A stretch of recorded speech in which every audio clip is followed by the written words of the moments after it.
What's up, everybody? My name is Christy, and welcome to In Love with Horror. And in today's video, I'm going to be sharing everything I watched in the month of February. So I watched a lot of movies this month. I did have my own personal Black horror challenge going on. So I did watch a lot of Black horror films in combination with just other horror films. So it's a lot. So let's just go ahead and jump right into it. So I watched Werewolves Within, which is something I've never watched, but it's from 2021. And it's not a Black horror film, but it does have a Black lead. And I actually really liked this one. I gave it 3 stars. It was about this ranger who is sent to this random ass town. And there seems to be some sort of like werewolf within the community, and they're trying to figure out who it is. It was a good time, a good watch. It was funny, very kind of like lighthearted comedy. But I thought the performances were really good in that, and it was good trying to figure out who is the werewolf. Next up, I watched Bones, full-on Black horror film, and I loved it. I had never seen this movie. I can't believe I've never watched it. It's like a true Black horror classic. I gave it 4 stars. It has Snoop Dogg. It's like, it has Clifton Powell. It just has some really iconic people. Pam motherfucking Grier. But yeah, so it was really good. If you've never watched Bones, definitely check it out.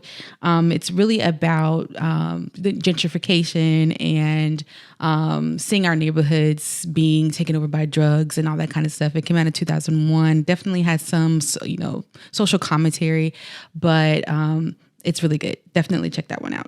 Next up, we watched The Beekeeper. Now, AJ would normally do this with me, but a lot of these movies I watched by myself. He would probably be able only to comment on like a few of them. But The Beekeeper is one that we watched together, and I gave it 3 stars. This was actually surprisingly a good watch for me. I was actually surprised. It has that same formula like John Wick, Jason Statham, how he does, he barely talks in this movie, but it's still a good time just seeing him whooping ass. It has Josh Hutcherson in it, who, I don't know if he was very strong in this role. I really think he's forgettable in this role. This was a Jason Statham film. But it was pretty good. It has Felicia Rashad in there. She was in there for like 5 minutes, but still, I think it's worth a watch. If you just want to throw something on, this is a good one to do. Next up, I watched My Bloody Valentine. Now I watched this one for our podcast that we did with Load Bearing Beams. If you haven't watched that, I'll link it up here in the cards. But we did a comparison between the 1981 version and the 2009 version. So I watched both of those films. The 1981 version, I gave 3 stars. And I gave the 2009 version 2 stars because it was rough. But I just like this. I did like the story, which is the same story from the first one. But I think they did, I don't know. They are where they are. They're slasher films, a good villain. They are where they are. Next up, I checked out Bones and All from 2022. I had never watched that one either. Month of February, I was watching Valentine's Day stuff too. And that was one of the ones I watched. AJ's already seen that one, but I really love this movie. I gave it 3.5 stars. I didn't really like the ending. I thought it was like, really, why did it have to end this way? But if you've never watched it, it's definitely a love story, but in a very graphic, gruesome way. You learn that these 2 people that have fallen in love have some sort of ailment that causes them to desire to eat flesh and not animal flesh. I thought the performances were really good in this movie. And overall, it was good. It was a good watch. So definitely check that one out if you haven't already. AJ and I were guests on the Scream Kings podcast, and we were tasked with watching a couple movies. So the next couple movies I watched were for that. So the first one was Pontypool, which I gave 2.5 stars. And it's actually very creative. I would have given it a little bit more. I have to ask AJ what he would give it, maybe 3 stars. But it's really about this... like these couple people who are radio hosts. They are stuck in this radio station when the outside world is going to shit, and you don't really see what's going on outside in the world. right away. So you're just kind of like listening to these different reports that come in through the radio. And it seems like there's some kind of like zombie apocalypse going on outside. And they have to try to figure out how to, escape what's going on. So it does have a very interesting concept. I can't remember exactly why I gave it 2.5 stars. I think it was a little bit of, it was kind of boring. And I didn't really kind of like the characters. For me, like movies where you want people to survive, you have to like the characters, want to see them get out of it. I don't think I related or connected with any of the characters in this film. So yeah, I think that's why I give it 2.5 stars. The next thing I watched was Hospital Massacre, which goes by X-Ray as well. And I gave this movie 3 stars because, it was a lot of chaos in this film, but I liked the chaos. Trying to figure out who the killer was, I think it was very interesting. So this is about this woman who goes to this hospital to pick up her medical records. And they basically hold her hostage in this hospital. And it's really crazy because there's a guy in the hospital trying to kill everyone to get to her at the same time. So it's really crazy. And there's some weird stuff that happens as well. So if you've never watched it, definitely check that one out. It was from 1981. So we know how the 80s went. So yeah, it was a fun time. The next thing we watched is Out of Darkness. AJ and I both watched this movie. I gave it 4 stars. He gave it 5. We have a full review on this movie right here. I'll link it up there for you. And it'll also be in the description box if you're interested in checking it out. It is a survivalist horror film set in the Stone Ages. There's this group of people who are basically nomads trying to find a new home, and they encounter something crazy in these woods. And so they have to try to survive and find shelter and find food and all this kind of stuff while trying to avoid being killed. Definitely check this one out. One of the best ones we've seen so far this year. Now, this is not a movie per se. This is a documentary about Dario and Argento that came out on Prime, I believe, or maybe Hulu. I can't remember. Might have been Prime. I gave it 3.5 stars. It was really good to try to get some insight into Dario Argento, how his mind works, how he relates to his work. Now, the documentary the premise said that he was working on something new and that they were following him around while he was working on this new project. And so I was kind of expecting to see his process when working on a film, kind of like following him along while he's putting this new film together, writing it, whatever. But we got none of that. It was just him in a hotel ordering food and then talking about his movies and his work that happened in the past. So I was a little bit disappointed about that. So that's why I gave it 3.5 stars. If you are interested in, learning more about his work and stuff like that, about his family life, then definitely check it out. If not, skip it. Next up, I watched Skeletons in the Closet. This one starred Cuba Gooding Jr., Clifton Powell, Terrence Howard, and yes, Terrence Howard was in this movie and contributed to the writing as well. And I gave it 1.5 stars. Thinking back, I should probably give it 1 star, but I gave Night Swim 1.5 stars. And so I kind of feel bad because, I don't know. Was it worse than Night Swim? It might be worse than Night Swim. So I might need to change the rating on this. But this was terrible. Don't watch this movie. I don't have anything to say about this except don't watch it. Next up was a rewatch. I watched Vampire in Brooklyn. Again, my Black horror theme. This came out in 1995. It's got Eddie Murphy and it's got Angela Bassett. It's epic. Loved it. Just the same as I did when I first watched it. I gave it 3 stars. Next up, AJ and I watched Rent-A-Pal, which is on Prime, I believe. And this was really good. I gave it 4 stars. And it's so creepy and weird and just really out of the box. You don't really know what's going on. It just keeps you guessing at every turn. The performances in this were exceptional, mainly the main character. He was amazing. It's Will Wheaton. Come on. It was so great. Definitely watch this if you've never watched it. It's from 2020. I had never heard of this film. I heard about it on TikTok and I'm glad I watched it. It was really good. I didn't even tell you what the movie was about. Sorry. It's about this guy who is trying to find a date through like the little VHS tapes from back in the day. And so far he's not having really much luck until he finds this other tape that's like for a friend, like a rent-a-friend type thing. And the person that he's like on the tape seems to be talking to him or can see him or whatever. It's how it seems. And then eventually he does get a date and then things just go left. It's just really insane.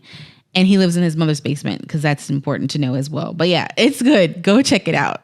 Next up, AJ and I watched Candyman from 2021. We had never watched this movie. We've only watched the original one. So I don't know why we put it off so long. We kept saying, oh, we're going to watch it. We never had, but we finally went ahead and made the time to do so.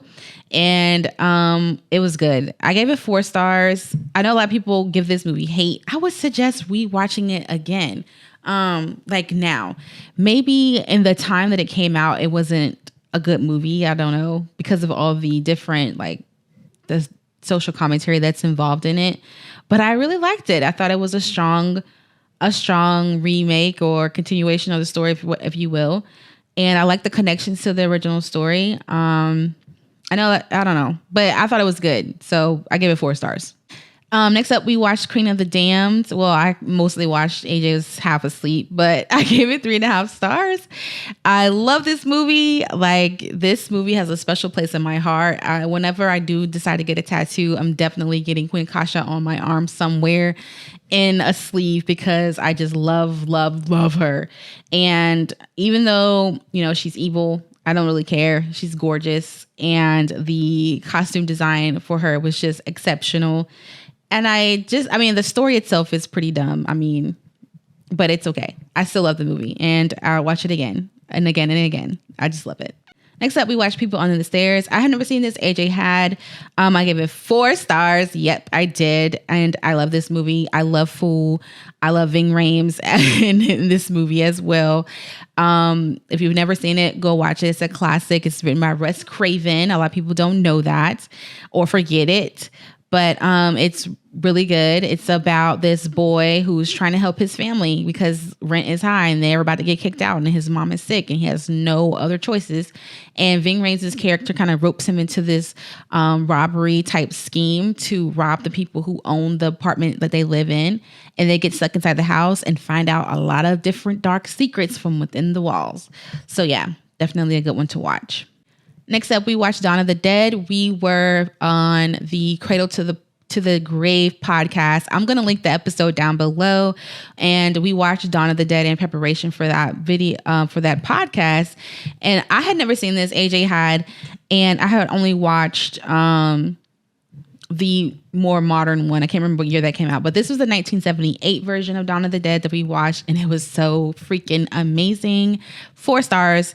I thought it was good. If you've never seen Dawn of the Dead, it's about these people. This is like a sequel to Night of the Living Dead, and then there's another Day of the Dead, and yeah, it continues on. But these are all George A. Romero movies, so you know they're pretty good. I had a good time with this. We really loved Ken Foree in this movie. He's like the main character in this and the hero in this film, and we loved it. It was like something I can definitely rewatch again. Next up, we watched The Iron Claw. And let me tell you guys, this movie was an emotional journey. I gave it 4.5 stars. I absolutely loved this movie. I will never watch it again because it was just so freaking sad. I literally was crying. It's just like, what are you doing? It's just so, you need tissues to watch this movie. If you've never watched it, it's an A24 film.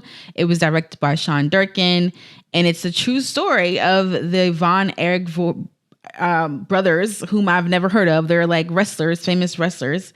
But yeah, they have a really sad story. And it was just, it was a lot. This was a great movie. There were some really great actors in this film. I can't even remember everyone's name right now because my head is gone. But yes, Zac Efron, he played Kevin. I loved him in this. Jeremy Allen White from The Bear, he was in this. Loved him in that. But yeah, good, very good all around movie. I thought it was great. Next up, we watched Stopmotion, which we have a review for, and we'll link down below for you guys. But yeah, you guys know how we feel about this film. We did not like it. I gave it 2.5. AJ was gonna give it 2, and I somewhere around 3. So we met in the middle at 2.5. I feel like this is one that you'll either love or you won't love it. And honestly, we just couldn't get with it. But it's about this girl who gets consumed by her work. She's a stop motion animator, as was her mom, who was very overbearing and like a perfectionist. And it causes her to crack under all of the pressure that's on her. And she goes through a slow descent into madness, basically. I thought the visuals in the movie were stunning and stellar, but there was just some parts of it that just got under my skin and I just didn't like the way it made me feel. So again, I mentioned those things in our review, so definitely go check that out. Next thing we watched was Mea Culpa on Netflix, which was a Tyler Perry film, and I gave it 1 star. It was not good. This movie was about this lawyer who takes on a client who supposedly murdered his girlfriend, and she gets sucked into his charm, and then there's this a whole other side thing going on with her husband and his family, and you know how Tyler Perry is. It gets messy. It wasn't very good. The acting wasn't good. The story was fantastical. Didn't really make a lot of sense. It was not that great. I give it 1 star. I give it 1 star because I finished watching it. Next up, AJ and I watched The Blackwell Ghost. We learned about this movie from TikTok as well. Gave it 3 stars. I thought this was very interesting. It's a very much slow burn type of movie. It's made in like this documentary style where this guy is trying to prove that ghosts are real. He ends up in this house that is supposedly haunted, and you don't really get to see anything until like the near very end. But I feel like the payoff was well worth it. The build up, it's short. It's barely even an hour long. And then there's some sequels. So I plan to check those out. So that's how I know that I thought this was pretty good. So I gave it 3 stars because I thought it was pretty good. Next up, I watched Martyrs, something I had never seen before. I did a TikTok asking, what's a movie that really affected you? And Martyrs was one of the ones that was mentioned constantly. So I decided to check it out. And it is very disturbing, and it definitely affected me. It's about this girl who was seemingly abused when she was a child. She escaped her abuser and then decides to enact an act of revenge. And she has a friend with her, and she gets sucked into everything that this girl had been affected by, and she ends up paying for it in a it's disturbing way. I gave it 4 stars. There's 2 versions. There's a 2008 French version, and there's a 2016 American version. Steer clear of the American version. It sucks. It's nowhere as good as the French version, which I loved, and I gave it 4 stars. Next up, I watched Lisa Frankenstein. I gave it 3 stars. I thought it was pretty good. The first half, I didn't really, actually the whole movie, I didn't really vibe with fully. I don't think it's like my type of film. It's definitely like an 80s comedy, dark comedy type of film. People compare it, or it's supposed to be set in the same universe as Jennifer's Body, which is something I've never really could get behind. I know I'm probably in the minority when it comes to Jennifer's Body. But there were some funny moments, and I started to really get invested in the story about halfway through. And to me, like some of the characters seemed kind of flat. It wasn't very, didn't really have any depth, but that may be because it's a comedy. I don't know. I did love the aesthetics, and I really liked the performances all around. And the last thing I watched this month was History of Evil, which recently came out on Shudder, I believe. And I'm not going to lie, I watched it because of Paul Wesley. And if you don't know him, he's in the Vampire Diaries. He was Stefan.